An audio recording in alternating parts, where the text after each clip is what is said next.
السلام علیکم دوستو، کیا حال ہیں؟ خیریت سے ہیں؟ سب ٹھیک ٹھاک ہوں گے امید سے۔ بہت عرصے بعد بات ہو رہی ہے اور اس ماحول میں تو بہت عرصے بعد ہو رہی ہے، تو انشاءاللہ کوشش کریں گے کہ اس کو کنٹینیو کریں۔ آج کی بات کس حوالے سے کریں؟ آج کی بات میں کرنا چاہتا ہوں کہ بلی کیا ہوتا ہے۔ بلی کا اگر آپ ترجمہ دیکھیں تو اردو سندھی میں ترجمہ بدماش، لیکن یہ وہ بدماش نہیں ہوتا جو ہم کہیں جا رہے ہوں اور رستے میں ہمیں روک کے اور ہمیں ڈنڈے سے مارنا شروع کرتے یا ہم سے جھگڑا کرنا شروع کرتے۔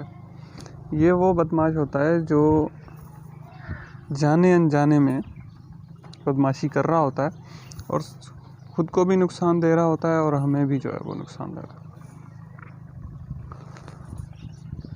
اچھا، تو اپنے ارد گرد کو انالائز کریں، دیکھیں کہ بلی کیا ہوتا ہے، بلی کو ہم کس طریقے سے انالائز کر سکتے ہیں۔ کیا ہم کسی کے ساتھ بلنگ تو نہیں کر رہے، بدماشی تو نہیں کر رہے؟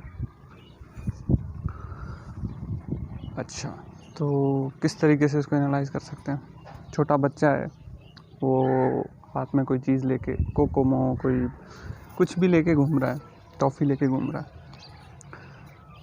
کیا یہ بلنگ نہیں ہے کہ ہم اس کو کہیں کہ یہ تو ٹافی میری ہے، مجھے دے دو، یہ تو مجھے ماں کھائیں گے۔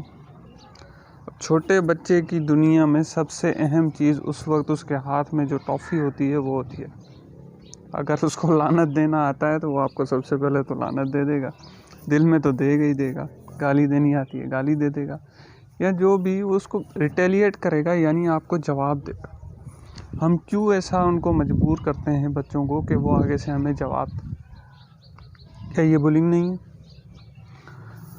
آپ صرف اس کو اس طریقے سے انالائز کریں کہ جو حضرات جاب کرتے ہیں، اگر ان کا باس ان کو یا ان کا لائن مینیجر ان کو کہے کہ یہ بونس تو میرا ہے جو کہ ایکچولی آپ کا ہو،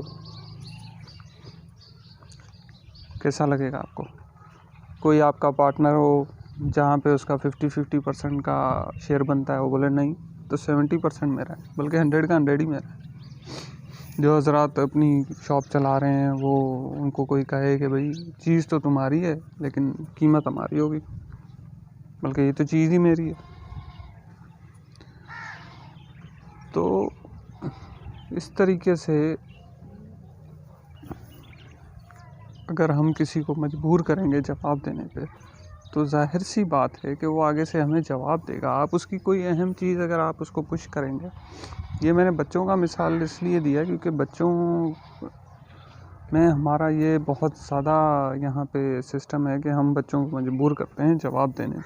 ایسا نہیں ہونا چاہیے، بچوں کو ہم جواب دینے پہ مجبور نہ کریں تو بہتر ہے، کیونکہ ہمیشہ جواب جو ہے وہ ہماری پسند کا نہیں ہوتا اور پھر بعد میں ہمیں اس کے اوپر غصہ آتا ہے، اور اس کے بچوں کی آگے چل کے زندگی پہ بہت برے نتیجے بھی نکلتے ہیں اور برے اس کے نتائج ہوتے ہیں۔ تو چھوٹی سی بات تھی، دل میں آیا آپ کے ساتھ شیئر کروں، بہت دن ہو گئے تھے ملاقات نہیں ہوئی تھی۔ اللہ حافظ، دوبارہ ملاقات ہوگی۔